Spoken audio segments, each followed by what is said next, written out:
In our local schools, we see some really transformational outcomes from some of the professional development we provide to educators and work with students. One of the local elementary schools saw a 47% decrease in discipline referrals within 1 year because of the practices that they were able to implement to foster an inclusive environment.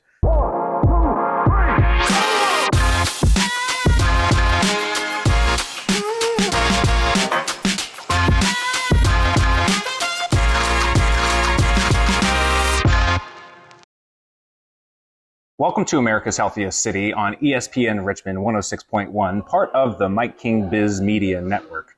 If you are new to America's Healthiest City, we are embarking on a 10-year community partnership to make Richmond the healthiest community in America by 2033. I encourage you to visit the americashealthiestcity.com website to check out our ideas board and see the ideas that have been submitted. Leave your comments behind or leave ideas of your own on that ideas board. We're also encouraging our partners in the for-profit, nonprofit, government, agency, and academic space to join us on this mission and become an ambassador. There's no cost. So please check out americashealthiestcity.com.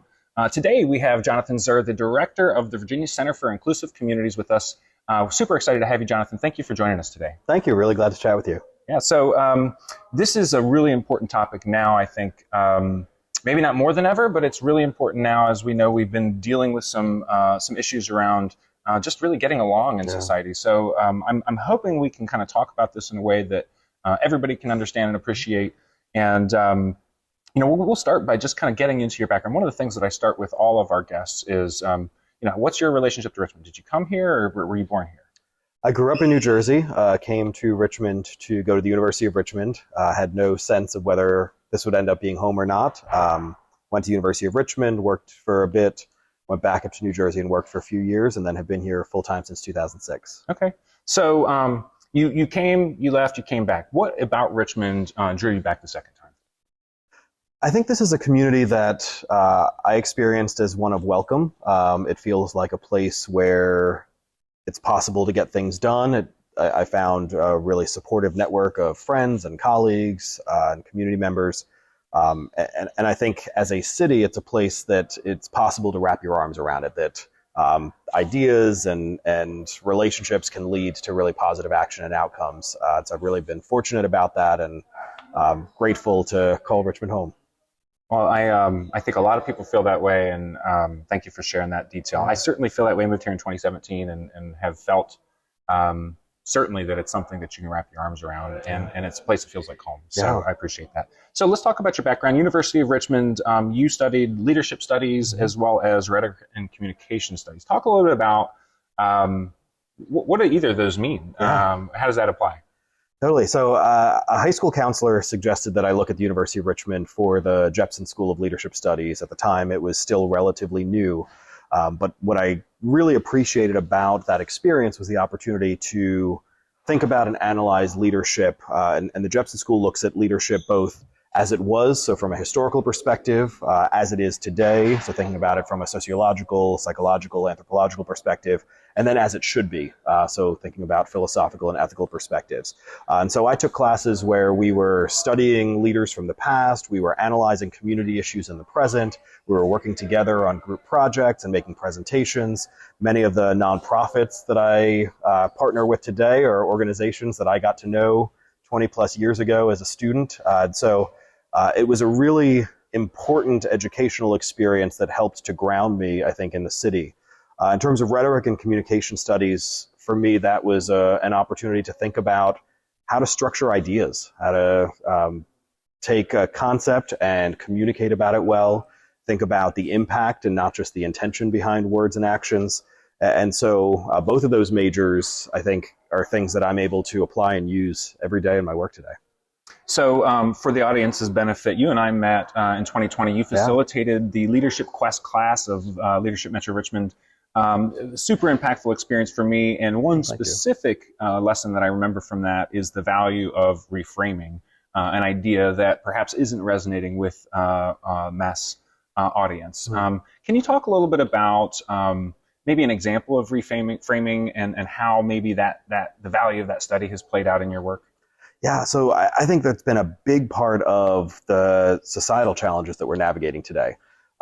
One of the things that I have found is whether we're talking about large public controversial issues or maybe smaller interpersonal disagreements, a lot of it comes from not listening or not necessarily understanding. So I found, for example, if we think about critical race theory, which is something that has been in the news and something that has gotten a lot of controversy, that early on when that became a buzz phrase that people were using, a lot of folks would express concern about it. And my initial reaction was to explain, well, here's what it actually is, and here's how it does not show up in our public schools, and here's the legal context behind it. And the listener didn't care. Mm-hmm. And I would be red in the face and be right, but be entirely ineffective. And so I started to shift, and instead, when someone would bring that up, to say, well, tell me more about your concern. What is it that is upsetting you? What is it that's bothering you? What is it that you're seeing in your child's school or at your local neighborhood library? And that opened up a very different conversation, because I was taking the time to really get to understand, and even the reframe of curiosity versus presenting as an expert or the need to be right, I think really shifted the relationship. And then once I better understood what the concern was, then we were able to figure out, how do we bridge shared values? So it sounds like you're concerned about your child feeling guilty. Well, let's talk about why that might happen and ways to address that. It sounds like you're concerned about your child having a conversation in school that you're not prepared for when they get home that day. What can we do to make sure that you and your child's educator have some relationship to be able to address that? Let's talk about how to make sure that every student feels a sense of belonging in schools. And so I found that at a personal level, that's been really helpful to shift a little bit into curiosity rather than expertise or judgment. But certainly at an organizational level, at the Virginia Center for Inclusive Communities, we're having to have those conversations every day with business leaders, school superintendents, individual community members, clergy, who are concerned about the issues of our time and really struggling to bridge some of those communication divides.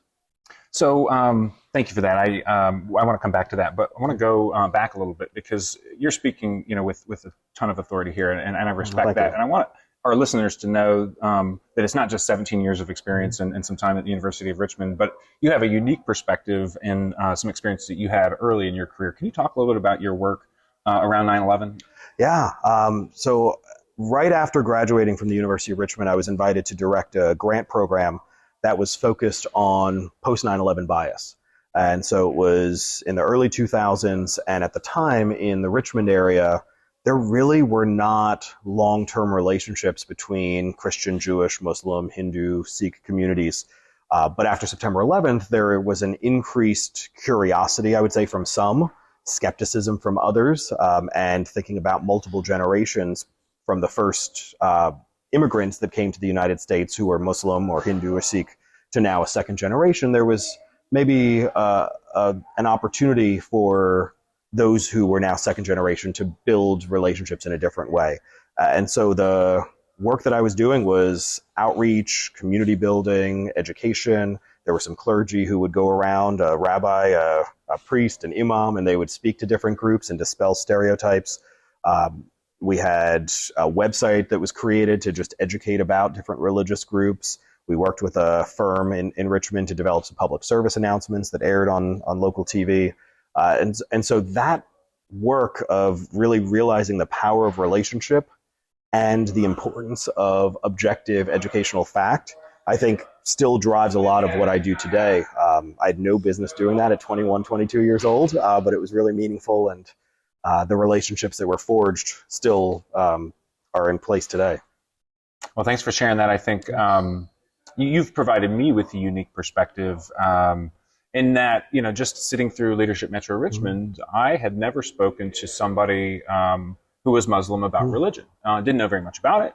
And I had the opportunity to, through some phone calls after the pandemic started, really much more intimately have an understanding that I wouldn't have had I not done that. And, coming from, being born in America, our perspective is shaped a lot by the Christian experience. So I found that to be incredibly impactful. And I want to talk a little bit about the center, but before we do, for those of you listening, this is America's Healthiest City on ESPN Richmond 106.1. part of the Mike King Biz Media Network. We are recording today from the Hilton downtown Richmond.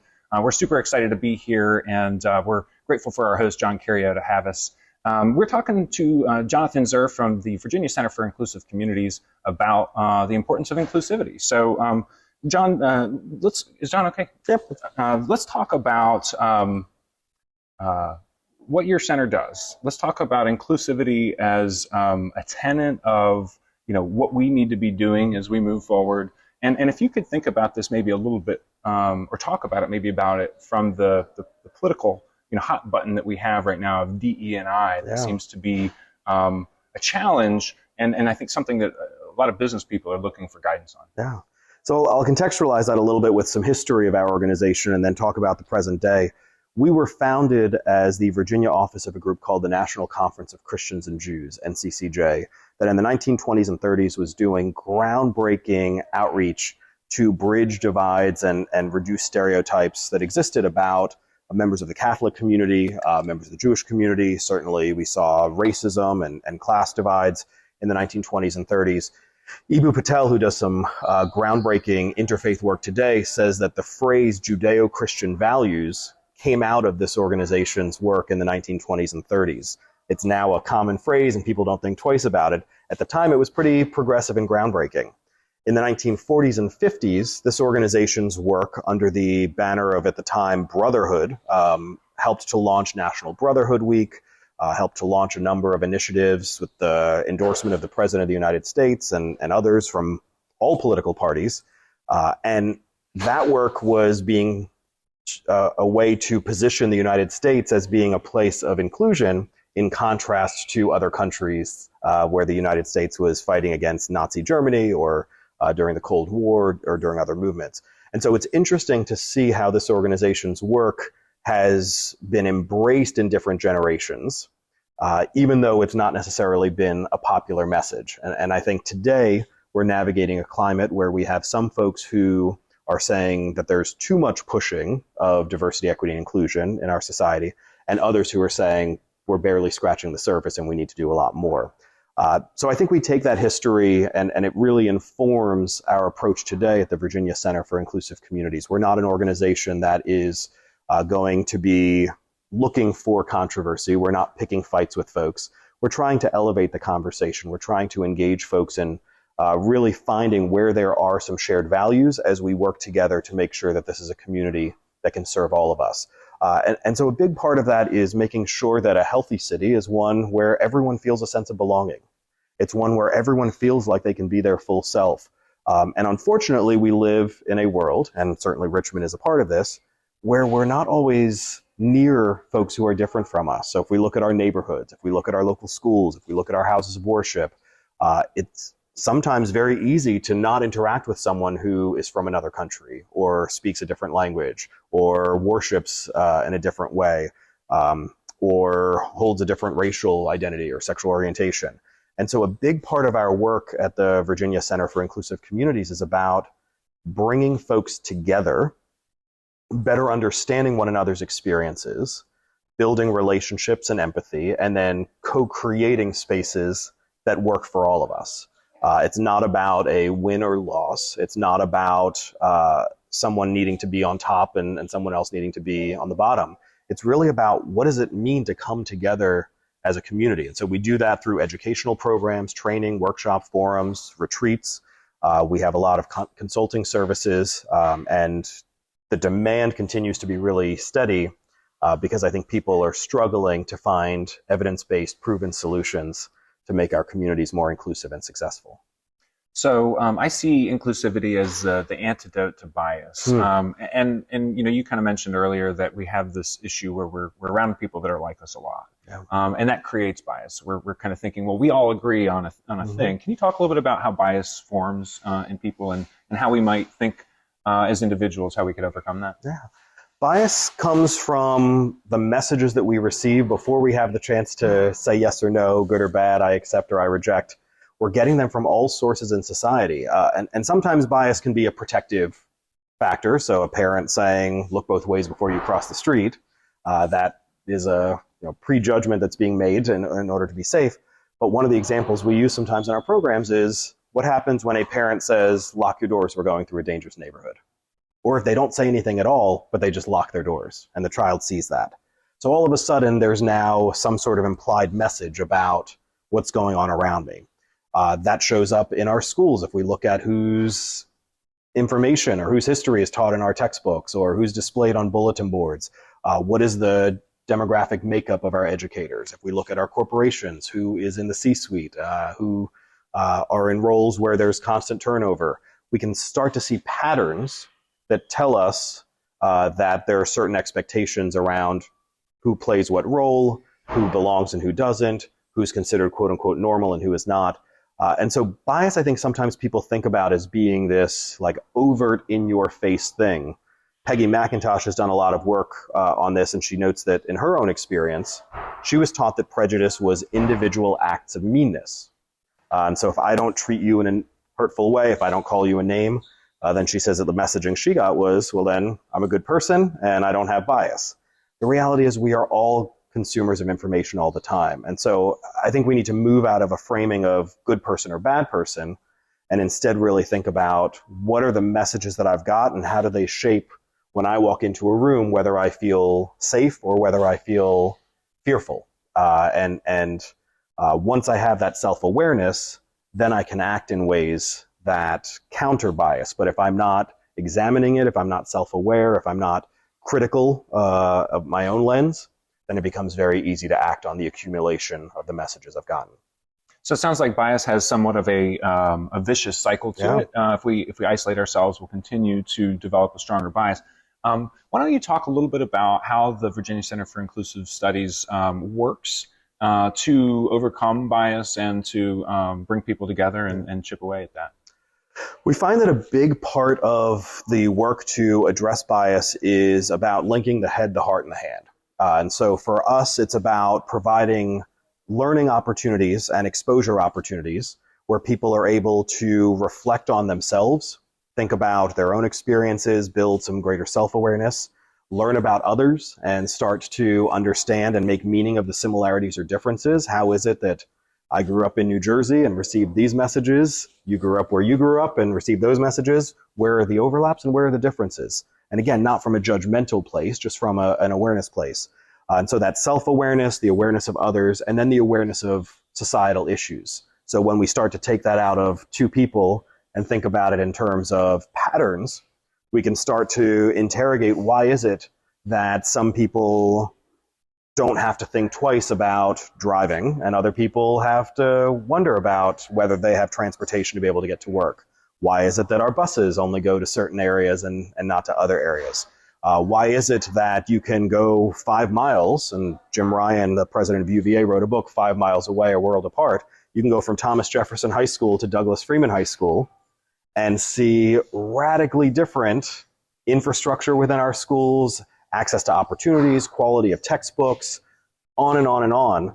And when we start to look at that level, I think that's then the opportunity to really address bias. And so for us at the Virginia Center for Inclusive Communities, our work is about providing the opportunities for awareness, for relationship building, for exposure. And so the awareness is the head, the relationship building and exposure is the heart, and then the hand is how do we build skills, tangible, practical skills that folks can use within their spheres of influence to advance inclusion. I love that. I love that. It sounds like you're doing great work. I know you're doing great work. I've experienced it. Maybe you can share a little bit about some success stories that you've experienced and ways that maybe you've seen that play out over time. Yeah. So there are so many success stories. We just recently had the 30th anniversary of our signature summer high school retreat program, now called the Harold M. Marsh Senior Connections Institute, where we brought together several dozen high school students from across Virginia.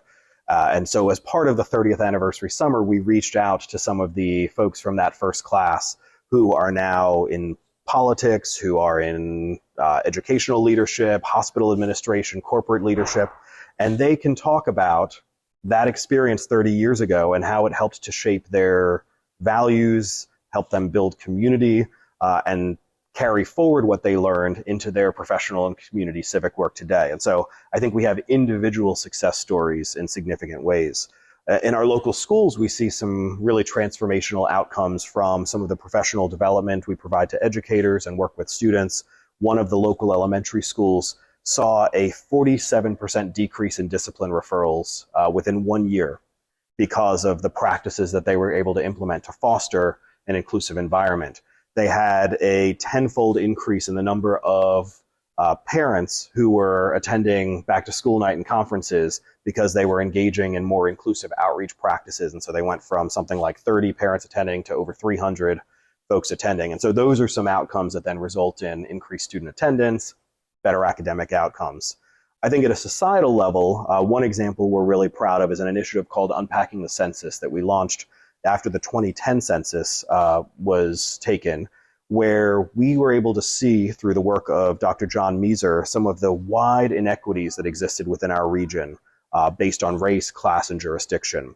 And so we recorded Dr. Meeser. We put out a call for facilitators hoping to get 10, 15. We had over 40 people volunteer to come for a weekend to be trained as facilitators. We put out a call to the community and said, anyone who wants to get this presentation, we're happy to provide it at no cost, hoping we'd get 20, 25 institutions. We had over 80 presentations and dialogues for libraries, for PTAs, for the Chamber of Commerce, for nonprofit organizations, for government departments and entities. And what that led to was a significant increase in interest in and awareness around racial and socioeconomic inequities and disparities.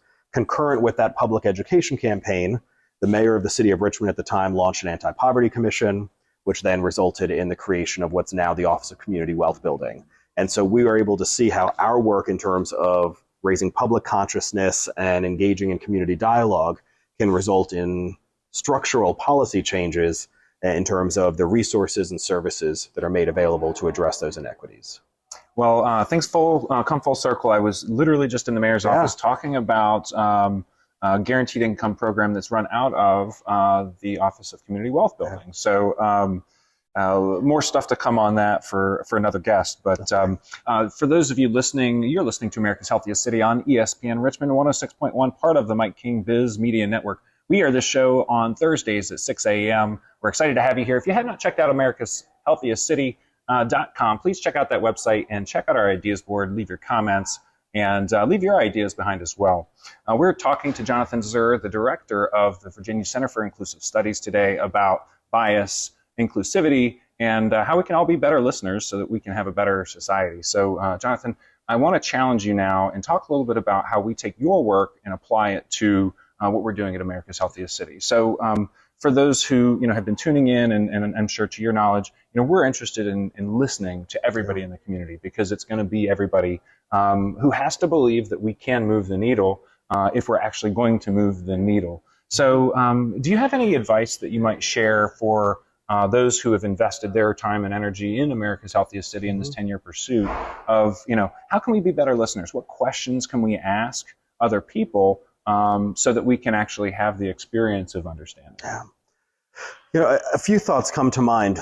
One is that I think intentional relationship building needs to be an ongoing practice. And what I think I see as a contrast to that is that people will often rush to build relationships in the aftermath of a crisis.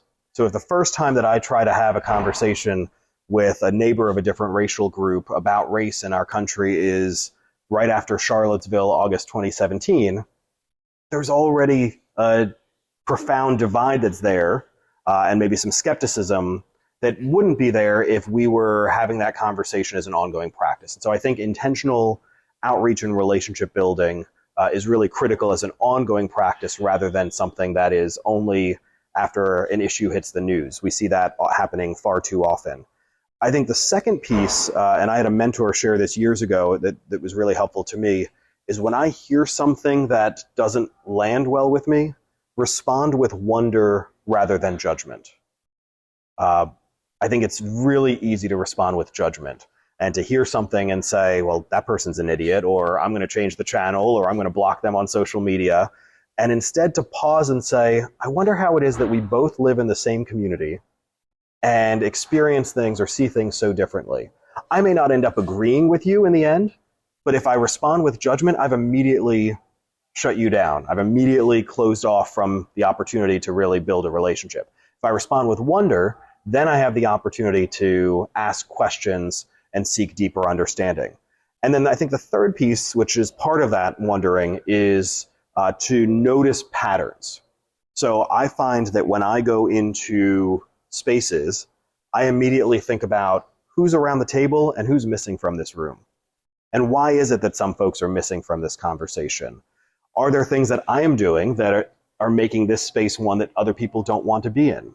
How much time am I taking speaking in a meeting versus pausing and listening and asking questions?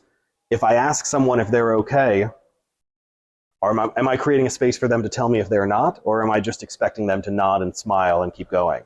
And so I think when we start to notice patterns, we can really realize a different set of co-created outcomes versus my saying, here's what we should do. Everyone in agreement? Yes, let's keep it moving. It is harder. It doesn't come naturally. We unfortunately don't have a lot of examples from our public leaders of this type of ongoing, sustained trust building, curiosity, and making meaning of patterns. But I think that that's what it's going to take for us to start to move to more inclusive relationships and outcomes. So as the creator of Richmond Water, I've had the unique opportunity to be invited into a number of communities just due to the nature of the product and the relationship it has to Richmond. I can say that as I've had those opportunities, I have sort of initially coming into these spaces not felt immediately comfortable. I felt maybe like an outsider, but I knew that there was an opportunity for me to build a bridge by going into that space. I know that everybody else is going to experience that same discomfort when going into a space that seems foreign. Do you have any advice for how people can overcome that? Or are there specific places that people might consider going where they might overcome that earlier? This is a really hard one that I think, like when we act with intention, it's nice to do that, but how? Yeah. What's some tangible things that we could do? So I think one thing is to maybe reframe the goal. So if I am working to advance a more just, inclusive, equitable community, the goal is not my comfort. The goal is a more just community. And so I think sometimes it's very easy to say, I'm uncomfortable, I'm going to leave. And that makes it about me rather than making it about the issue that we're trying to solve. And so I think part of it is about having people take the time to really focus on what is it that I'm here to do, and then keep that top of mind. I think it's also important to interrogate what makes that difficult. So if we are socialized in environments where we don't have a lot of opportunity to interact with difference, it's easy to curate a social media feed where I don't necessarily get exposed to other perspectives. It's easy for me to go about my day-to-day life without necessarily surrounding myself with people of different perspectives. It's going to take training. And we talk about this in terms of our organization's programs. If somebody is 40, 50 years old and thought about the world and been socialized in a particular way, the best one-day workshop is coming up against a lot of other messaging. And so it requires a level of persistence. I would go back to what I said earlier about the intentional inclusion over time. And that means that I need to seek out opportunities to build trusting, authentic relationships. So there are lots of community events where if I chose to, I'd have the opportunity to hear from speakers who might hold a different perspective than my own or might have a different background or identity. I could go to museum exhibits. I could read books. I could seek out community conversations. We offer some at the Virginia Center for Inclusive Communities, and there are lots of other groups, Leadership Metro Richmond being one, that have convening opportunities for folks. I think it takes time, and I think it takes that curiosity and the willingness to not let comfort be the barometer of whether I stay with it or not. Because if I want to stay in my comfort zone, I may not ever get to the point of achieving the goal that I have around a more inclusive, successful community. The last thing I'll say on this is one of the mantras that we offer at our high school retreat program, and one of the participants from 30 years ago actually shared that this is something that she has remembered and continues to emphasize, and that is that the importance of going to the edge of your comfort zone and then just taking one more step. Not asking people to get to be in a completely uncomfortable, unsafe environment, but if I'm constantly staying in my comfort zone, I'm never able to actually bridge some of these divides. And sometimes that can be a baby step. Sometimes that can be a bigger leap. But I think if each of us went through our day-to-day lives saying, what can I do to take that one step? We'd be able to make those interactions less frightening, less uncomfortable, and start to maybe see some progress that comes from the new relationships that are forged. So today, you've given us a lot of ideas that we can put on the board, so I'm not going to ask you for any more. But I do want folks out there to know where they can find you so that they can get in touch and continue the conversation. So please share where folks can find you and the Virginia Center for Inclusive Communities. Our website is inclusiveva.org, and that has lots of information. We have educational resources. We have a guide to constructive and inclusive dialogue we put out earlier this year that is free and available for groups. Our Virginia Inclusion Summit is coming up on September 18th. If you go to inclusiveva.org/VIS for Virginia Inclusion Summit, that is a day-long conference that brings together business leaders, government, higher education, nonprofits, foundations, for a day of learning where people will be able to build skills to be able to advance inclusion within their spheres of influence. So that's a great opportunity. And then we're on a bunch of social media platforms. If you search for Virginia Center for Inclusive Communities, you'll be able to find us. There are lots of volunteer opportunities. We're always grateful for donations and investments. But really, I think our role as an organization is to be a partner and a resource. And so at any time, if people need our services, we're eager to provide them. Well, I appreciate you coming on today. I certainly learned a lot. I know our audience did as well. We're going to have you back because there's a lot more to this conversation. Thank you very much. Thank you. Great to chat with you. This was America's Healthiest City on ESPN Richmond 106.1. Please tune in next week at 6 a.m. We are with Mike King Biz Media Network. This was Jonathan Zur from the Virginia Center for Inclusive Communities. And please check out americashealthiestcity.com and leave your ideas. Consider becoming an ambassador as well. This is Will Mell, and I'm out.